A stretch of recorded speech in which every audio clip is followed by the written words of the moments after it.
Good morning everyone, সবাইকে উল্টো রথের প্রীতি শুভেচ্ছা, অনেক অনেক ভালোবাসা। আর আজ ছিল উল্টো রথ। আমি সকাল সকাল ব্রেকফাস্ট সেরে ভাইকে নিয়ে বাজারে গেছিলাম গাছ কিনতে যাবো বলে।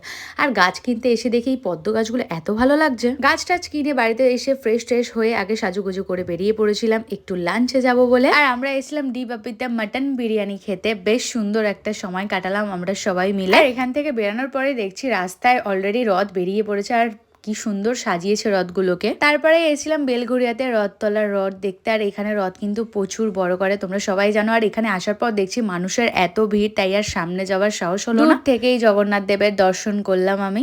আর তোমরা যদি বেলঘড়িয়া রথতলা রথ দেখে থাকো তো অবশ্যই কমেন্টসে জানাবে। আর যারা যারা এবছর মিস করে গেছো অবশ্যই নেক্সট ইয়ারে যাবে। আর সত্যি কথা বলতে আগের বছর আমি শাড়ি পরে গেছিলাম, তাই সামনে যেতে পারিনি। এবছর তার জন্য আর শাড়ি পরে যাইনি, একদম সামনে থেকে প্রভু জগন্নাথ দেবের দর্শন পেয়েছে। আর এখানে সবাই না নাচানাচি করছিল, আর কি ভালো লাগছিল দেখতে। তার মধ্যে দুটো বাচ্চা রাধাকৃষ্ণ সেজে দাঁড়িয়ে রয়েছে, আর ওদেরকে কি কিউট লাগছিল। তারপরে সোজা আমি চলে এসেছিলাম জুডিওতে শপিং করবো বলে। এখান থেকে শপিং টপিং সেরে তারপর সোজা চলে গেছিলাম আমি জুস খেতে। আর আজকে তো রথের লাস্ট মেলা ঘুরবো না এটা তো হতেই পারে না, সোজা আসলাম মেলাতে। আর চলো বন্ধুরা, আজকের মতন বাই, আবার দেখা হচ্ছে তোমাদের সাথে কালকের ব্লগে। টাটা।